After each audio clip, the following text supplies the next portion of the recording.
किसके बारे में, ब्लड ट्रांसफ्यूजन के बारे में क्या क्या कॉमन सवाल आपके सामने आते हैं। हालांकि बहुत पढ़ रखा होगा ट्रांसफ्यूजन, लेकिन फिर से 2-4 लाइनों के सवाल निकालते हैं। ब्लड ट्रांसफ्यूजन करने के लिए आपके पास में क्या क्या ऑप्शन हो सकते हैं।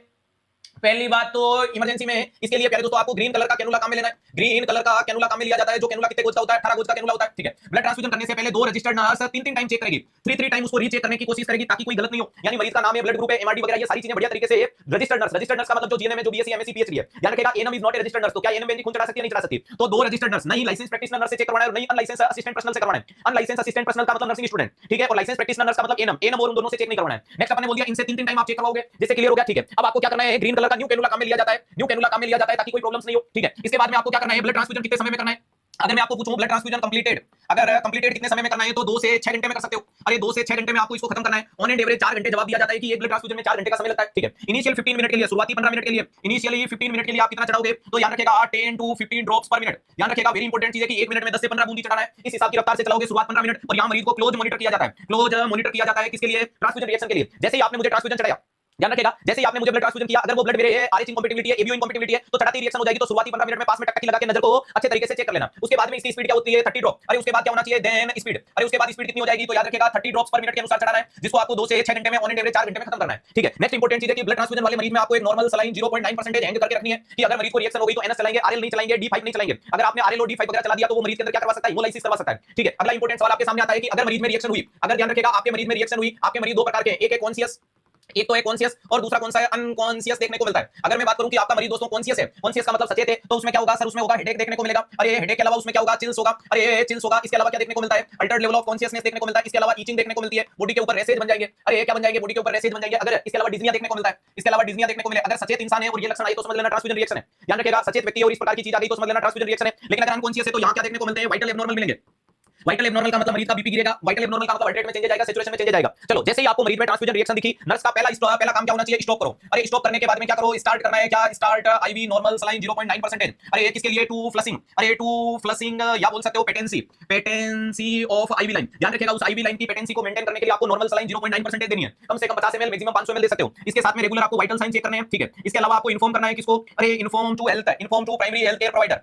अरे किसके लिए किया जाता है, inform to primary health care provider को इन्फॉर्म किया जाता है। नेक्स्ट इंपॉर्टेंट चीज क्या देखने को मिलती है, डॉक्टर साहब जैसे ही आएंगे उसके बाद में आपको जो ब्लड बचा हुआ है, अरे ध्यान रखिएगा उसके बाद में आपको ब्लड एंड यूरिन का सैंपल लेना है। अरे उसके बाद में आपको ब्लड एंड यूरिन का सैंपल लेना है, और ब्लड यूरिन के सैंपल में एग्जामिनर ने पूछ रखा है क्या मिलेगा, हिमोलाइसिस मिलेगा। कि जो आरबीसी टूटेगी, टूटी हुई आरबीसी, अरे टूटी हुई आरबीसी आपको यूरिन में मिलती है। उसके बाद में क्या करो, रिटर्न। अरे ध्यान रखिएगा रिटर्न द रिमेन ब्लड, जो बचा हुआ ब्लड है उसको ब्लड बैंक भेज दो। Return the remain blood to blood bank. ध्यान रखिएगा बचा हुआ ब्लड को ब्लड बैंक में वापस भेज दो। नेक्स्ट आपको यहां क्या करना है, डॉक्यूमेंटेशन कर देना इस पूरे के पूरे स्टेप को। अरे लास्ट में इस पूरे के पूरे प्रोसीजर को जो आपने किया है ट्रांसफ्यूजन रिएक्शन, इसको डॉक्यूमेंट कर दोगे। तो ये सारी चीजें इस प्रकार से होती है। नॉर्मल सलाइन से आपको फ्लशिंग करना है, जल्दबाजी में दूसरा मत करना। अब आपको बताइए कि इसकी रिएक्शन क्या हो सकती है, पुराना एक साइड इफेक्ट आपको क्या है, हाइपरकैलेमिया क्या देखने को मिल सकता है, हाइपरकैलेमिया। इसके अलावा आपने क्या देखने को मिल सकता है, हाइपोकैल्सीमिया, हाइपोकैल्सीमिया। इसके अलावा आपने क्या देखने को मिल सकता है, तो प्यारे दोस्तों metabolic acid, metabolic alkalosis, alkalosis. इसके अलावा आपने क्या देखने को मिल सकता है, आयरन ओवरलोड, आयरन ओवरलोड। इसके अलावा आपने देखने को मिल सकता है कार्डियक ओवरलोड, कार्डियक ओवरलोड। इसके अलावा आपने क्या देखने को मिल सकता है, सेप्टिसीमिया देखने को मिल सकता है, सेप्टिसीमिया देखने को मिल सकता है। ये आपके इस ब्लड ट्रांसफ्यूजन के कारण कुछ रिएक्शन आपके सामने आती है जो आपको मेनली देखी जाती है। सवाल आपसे एक एक पॉइंट पे पूछेगा कौन सी चीज क्यों होती है, तो आपको जवाब आना चाहिए कि पोटेशियम बढ़ने का कारण क्या है। तो हमारे ब्लड के अंदर जो आरबीसी होती है, आरबीसी का जीवन काल 120 दिन है, और मेरे शरीर में जो आज आरबीसी पैदा हुई वो बराबर 120 दिन बाद मरेगी। चाहे शरीर में होगा तो शरीर में मरेगी, और शरीर से बाहर निकाल दोगे तो बाहर मरेगी।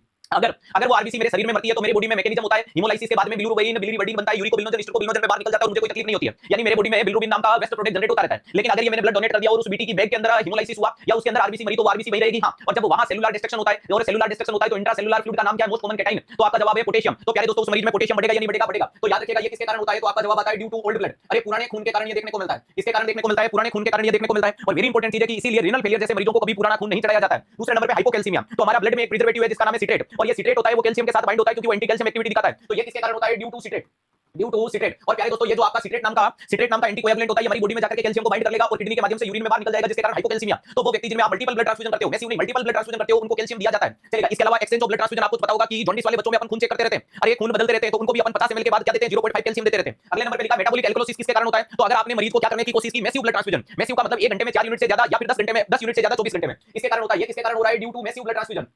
याद रखिएगा मैसिव ब्लड ट्रांसफ्यूजन के कारण क्या देखने को मिलता है, मेटाबॉलिक एल्कलोसिस देखने को मिलता है, क्योंकि ये जो सिट्रेट होता है ये बाइकार्बोनेट नेचर का होता है। सिट्रेट को खट्टा मत समझ लीजिएगा, एसिड मत समझ लीजिएगा, ये बाइकार्बोनेटिक नेचर का है। आयरन ओवरलोड किसके कारण होता है, तो याद रखिएगा मल्टीपल ब्लड ट्रांसफ्यूजन के कारण। मल्टीपल ब्लड ट्रांसफ्यूजन का मतलब क्या देखने को मिलता है प्यारे दोस्तों, जब आप जैसे कि थैलेसीमिया जैसा मरीज है जिसको बार-बार सर आपकी तबीयत कैसे जोरदार, क्लियर ध्यान रखिएगा, वेरी इंपॉर्टेंट चीज है। यहां आयरन ओवरलोड वाली कंडीशन क्या है, मल्टीपल ब्लड ट्रांसफ्यूजन उसमें बार-बार करते हैं थैलेसीमिया जैसे मरीजों में, और जब बार-बार खून चढ़ाते हो तो आयरन ओवरलोड हो जाता है, उन मरीजों को अपन चिलेसिन थेरेपी देते हैं, यानी डेफ्रोक्सामाइन नाम की दवाई दी जाती है। नेक्स्ट हो गया कार्डियक ओवरलोड, कब होगा, जब आप मरीज को फास्ट ब्लड चढ़ा दोगे। अरे आप मरीज को क्या कर रहे हो, फास्ट ट्रांसफ्यूजन कर रहे हो, ट्रांसफ्यूजन। और फास्ट ट्रांसफ्यूजन का मतलब क्या हो गया, लेस देन 2 आवर। अगर आपने 2 घंटे से पहले मरीज में चढ़ा दिया तो उसके अंदर क्या हो सकता है, तो आपका जवाब आएगा कार्डियक ओवरलोड हो सकता है। और सेप्टिसीमिया क्या है, इसको बोलते हैं डिलेड ब्लड ट्रांसफ्यूजन, यानी बहुत लेट कर दिया, वो धीरे-धीरे चढ़ा दिया, और इसको क्या बोला जाता है, डिलेड ब्लड ट्रांसफ्यूजन। और डिलेड ब्लड ट्रांसफ्यूजन का मतलब मोर देन 6 आवर, 6 घंटे से ज्यादा समय ले लिया तो ये हो सकता है। इसके अलावा एक साइड इफेक्ट और आता है जिसको बोलते हैं कार्डियक डिसरिथमिया। अरे एक नाम और आता है दोस्तों जिसको क्या बोला जाता है, कार्डियक डिसरिथमिया बोला जाता है। क्या बोला जाता है, डिसरिथमिया। और कार्डियक डिसरिथमिया किसके कारण होता है, एक और होता है आपके सामने जिसको बोला जाता है ट्रेली। अरे क्या बोला जाता है, ट्रेली। तो ध्यान रखिएगा कार्डियक डिसरिथमिया का मतलब होता है due to cold blood transfusion. अरे ड्यू टू कोल्ड ब्लड, ध्यान रखिएगा, अगर आपने मरीज को ठंडा खून चढ़ा दिया तो दिल को सर्दी लग जाएगी, ध्यान रखिएगा। अरे वेरी इंपॉर्टेंट चीज है कि दिल को क्या लग जाएगी, ठंड, और ठंड लगेगी तो वो दिल नाचेगा। इसलिए क्या खून को गर्म करना है, लेकिन एक्जिला में नहीं रखना है। पुराने जमाने में एक्जिला में मरीज की बगल में रख के गर्म कर देते थे या पेट में रख के गर्म कर देते थे। आजकल ब्लड वार्मर आता है, ब्लड वार्मर से ही करना है और बॉडी टेंपरेचर पे देना है। गर्म का मतलब गरम गरम चाय की तरह उबाल के मत दे देना कि बबल उठे, इतना गर्म दे दिया कि अंदर से नसें जला दी। और ट्रेली का मतलब होता है transfusion related to acute lungs injury. ध्यान रखिएगा, इसका मतलब क्या देखने को मिलता है, ट्रांसफ्यूजन।